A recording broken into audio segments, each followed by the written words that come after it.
What's going on? I'll be scuttled. All the gauges have stopped. The warp device won't work either. Do you hear that? It's weird. Why isn't anyone moving? Looks like we're the only ones who can move. It's like time stopped. Great. We're in the Triangle of Calamity. Do you hear that? Sounds like someone's voice.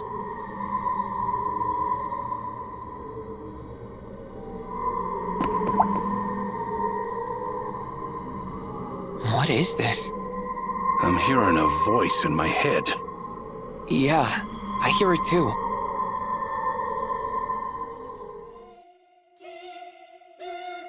Life. Feeling. Yearning. Death. Confluence. Birth. Everything. Tears. Wrath. Resentment. Love. Unending. Unrising. Immaterial.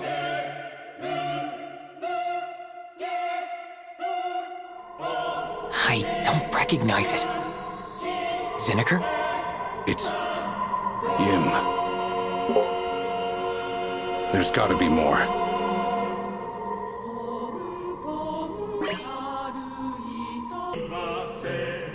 I hear all these voices, and they're all Yim. Yim, your sister? Aye.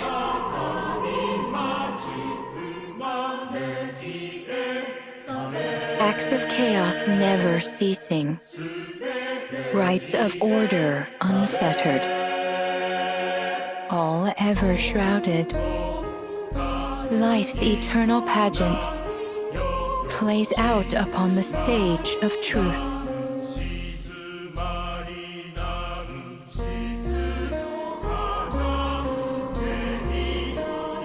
Yim.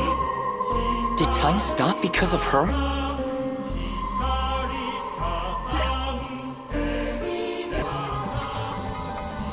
Yim, are you trying to make me remember? Zinikr? Yim keeps saying to remember our world.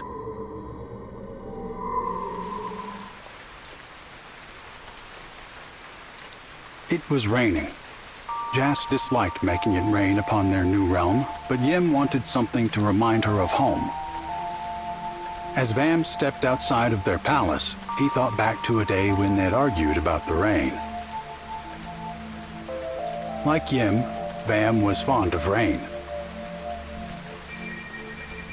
Tiny droplets of water settled on the smooth white walls of the palace as mist slowly spread across the distant horizon.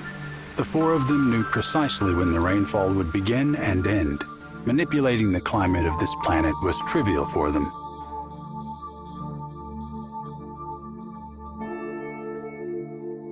The world where the two pairs of siblings, Jas and Vam, Taros and Yim, were born was no more.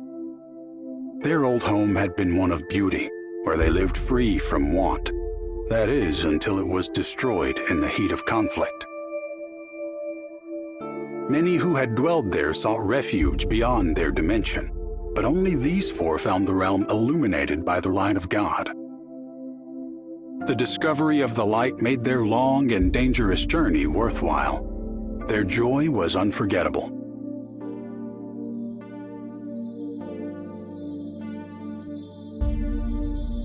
The light they discovered was a body of immense energy that held the world together. It was Jas who dubbed it the Light of God.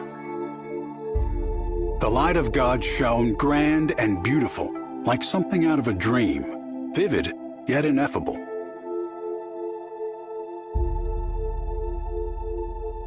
All things imaginable came forth from the light of God. The four refugees built themselves a palace around the light of God. They purified their surroundings and filled the world with lush fauna. Through the power of the light, they could bend even the climate to their will. Thus, they built their new home, making it even more beautiful and vibrant than the one they'd lost. As the Light of God reconstructed their home, Jas and Vam were exhilarated. Surely there's no need to copy our previous home exactly. Vam paused from construction as he heard a soft voice. Yim. Vam laughed, perplexed by her change of heart. You were the one who wanted to make it rain, just like home. Vam fell silent before he could finish. He was glad enough to hear Yim's voice. Don't you think it's odd? This place is not our old home. Why shouldn't we make a fresh start? If you have concerns, tell Jas. Surely he'll listen to anything you ask. Oh, why must I seek Jas's approval? Vam had no response, save for a shrug and a sympathetic expression.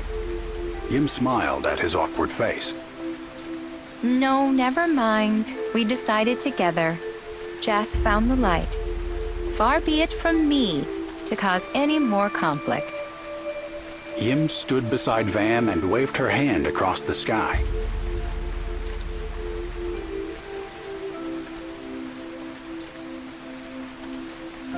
A magic shield spread out from Yim's hand in an arc, warding off the falling raindrops. Yim's shield magic slowly expanded to cover the two of them. Yim was well trained in such magic as a guardian warrior. She had used her barrier to protect her allies and old home from invasion. The Light of God gave the four inexhaustible energy that made anything possible. Theirs were the comforting winds and the rains that watered the world. Flames burned at their behest, and the land grew rich. A peaceful eternity was theirs to enjoy. But their new home differed from the old in one crucial way. The four of them were its only inhabitants. The Light of God also helped them see the true nature of their universe. They learned that there existed many realms, each layered on top of one another. Living in close proximity to the light, the four refugees studied each realm as if looking into a miniature garden.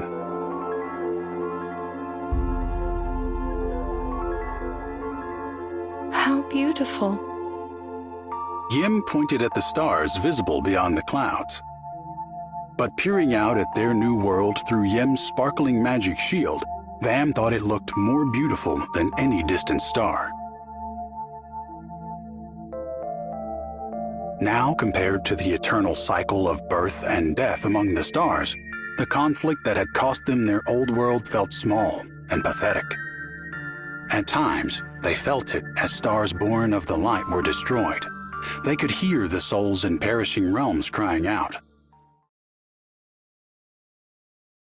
Stars are born, and they eventually die.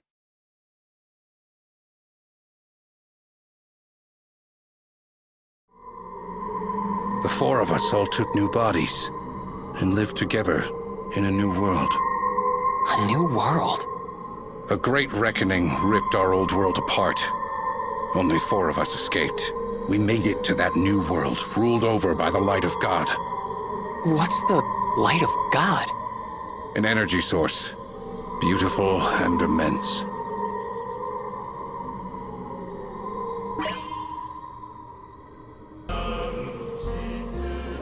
Here's another one.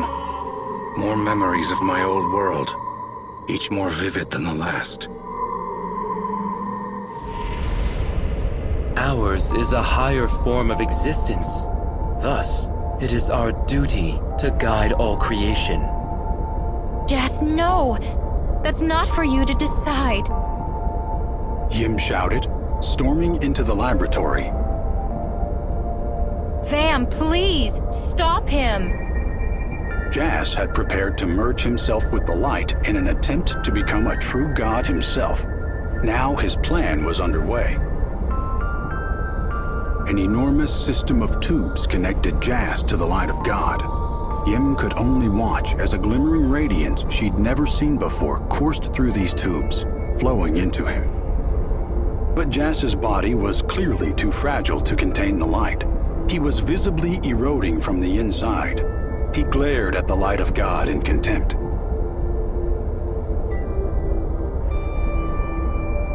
So, you would reject me? Jas growled at the light of God. He pushed harder to merge himself with it, even as his body began to disintegrate. Accept me!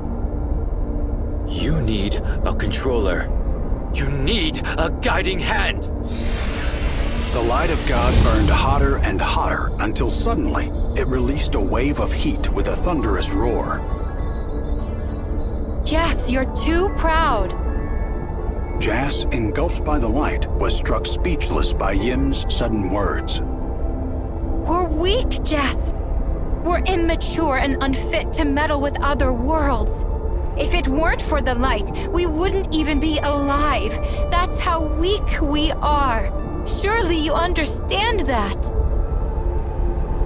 That is precisely why we need this power. Suddenly, everything vanished into blackness. Only Jas's eyes shimmered in the dark. They burned with the unmistakable light of God. Vam, stop him!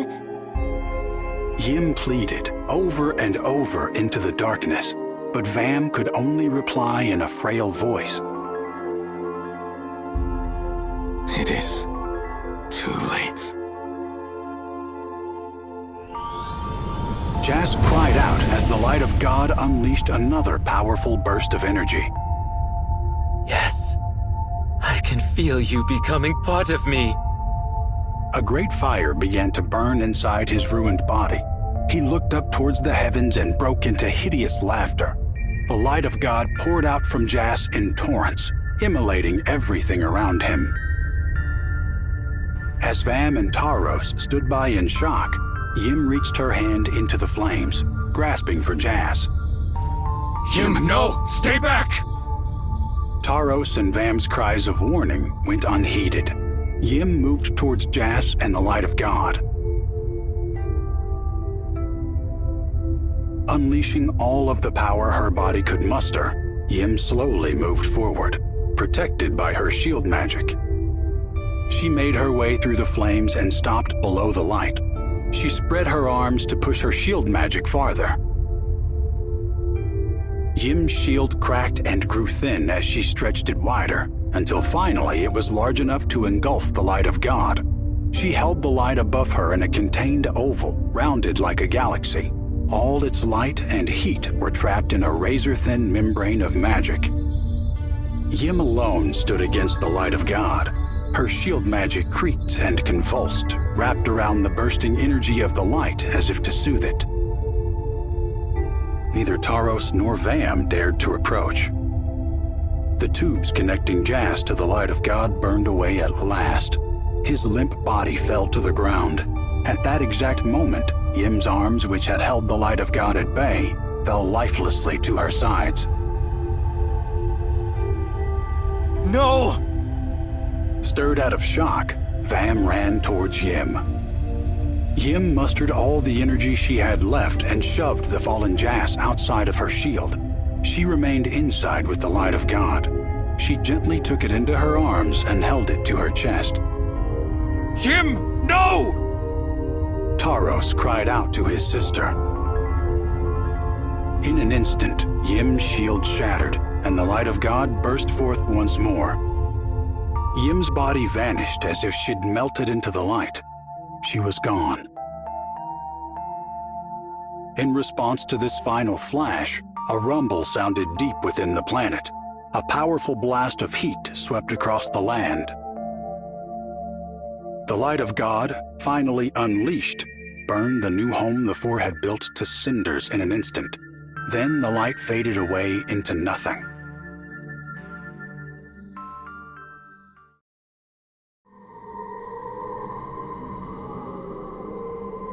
Jas wanted nothing more than to become one with the light. So he could become more like a god himself? Right. But he failed. And his failure cost Yim her life. Sorry, Leo. I don't mean to dredge up any painful memories of your own loss. That's fine. Don't worry about me. This is your story. And Yim's. Why? Yim, why do I have to remember? What are you trying to tell me by making me relive your death?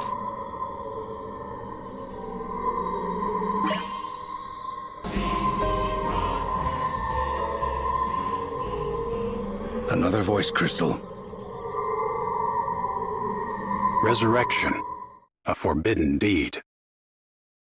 I won't leave you like this. I won't let you give your life to protect us. I'll bring you back. I will. I swear it. She has been gone for some time now. Her body is lost. Is it truly possible for her spirit to return? Hold your tongue and watch. Our preparations are complete. Now, let us begin the resurrection. The experiment seemed successful.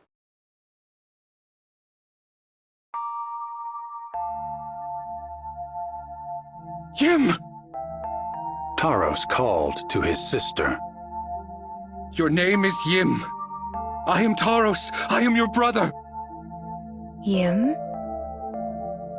I am... Yim? She answered in a hollow voice. After arduous experimentation, they had finally succeeded in resurrecting Yim. But though they managed to revive her body, her soul was lost, burned away by the light of God. Where Yim's heart had been, now yawned a void. Yim's companions stared at her in curiosity. She returned their gaze, but her eyes were missing the spark they once held.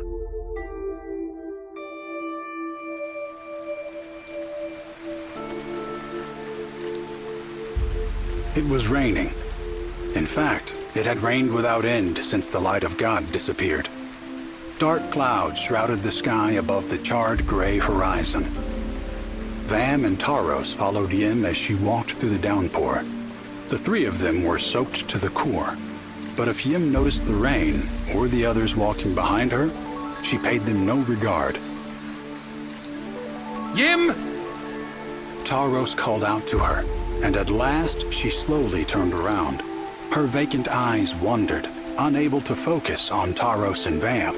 Instead, they traced the remains of their destroyed palace, finding nothing. What?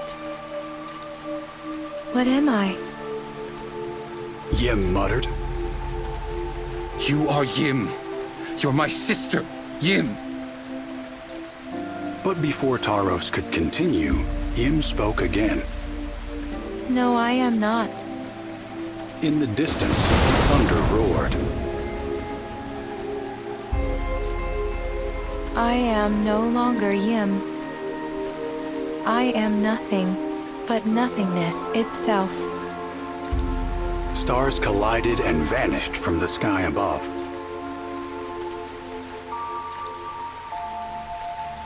Yim continued to walk through the rain. Where are you going?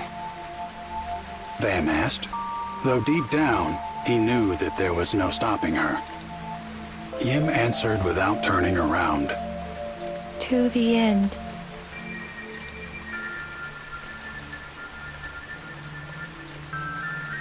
Jas had also decided to hide his heart away where nobody could reach it. Vam knew his brother. He knew that Jas would not, could not, understand. Jas could never accept that Yim, having sacrificed herself to save them, was lost to the void. Taros looked up at the sky. Everything he loved was slipping through his fingers. He thought that the loss of their first home would steel him against such emptiness, but he was wrong. Nothing remained to comfort him, save for the rain that obscured and washed away his tears. But even the rain soon began to weaken. Eventually, the rain stopped, seemingly never to fall again.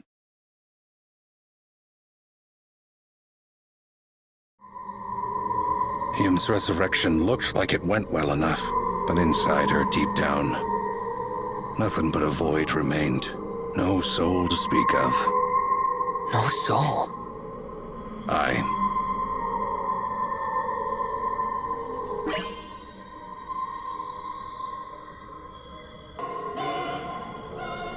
Another voice crystal. Yim and Talos gained more and more speed as they zipped through the energy torrent.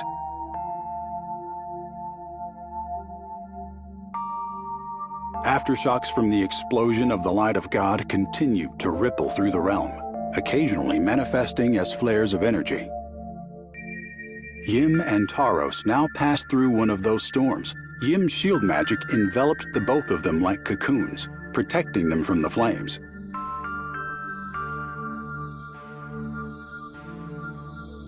Where are we going?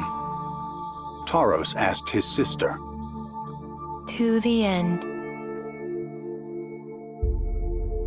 Yim had never formed such cocoons with her magic before. Perhaps this was a new power, granted by the void that filled her. The cocoons moved them through space rapidly or slowly, depending on their passengers' emotions. Yim's cocoon continued to accelerate. Consumed by the void, her heart knew no fear. Below them, the ruins of the God realm appeared to flow past at a tremendous speed. Yim, please stop. No, I shall reach the end. Though Yim no longer knew fear, Talos was certainly afraid. No matter how hard he tried, he could not resist his survival instincts. His heart demanded that he slow down.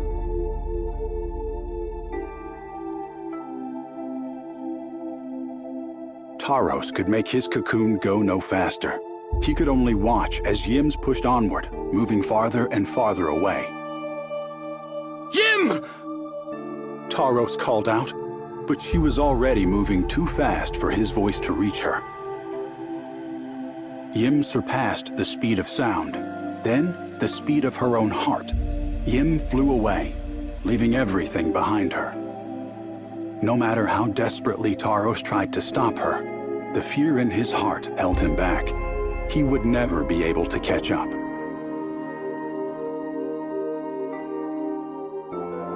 Finally, Yim disappeared from his sight. At that very moment, Talos thought he heard his sister's voice, but the sounds she made were not words. They were the indescribable cries of a supernova being drawn into a black hole.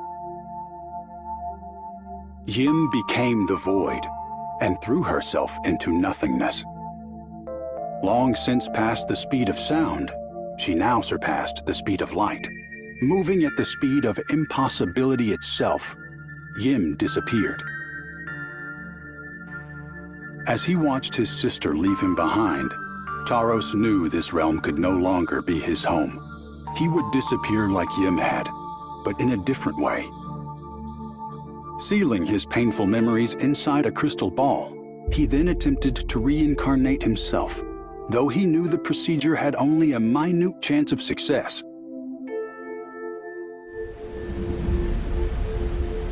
Their world was now left to the two who remained, Jas and Vam.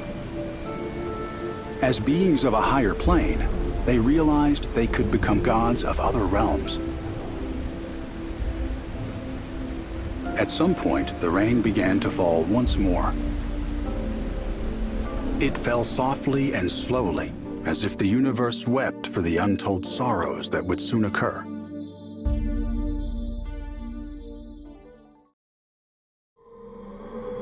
With a void for a heart, Yim had forgotten the feeling of fear, and so she left. She went faster and faster until she was gone. Gone where? I may never know.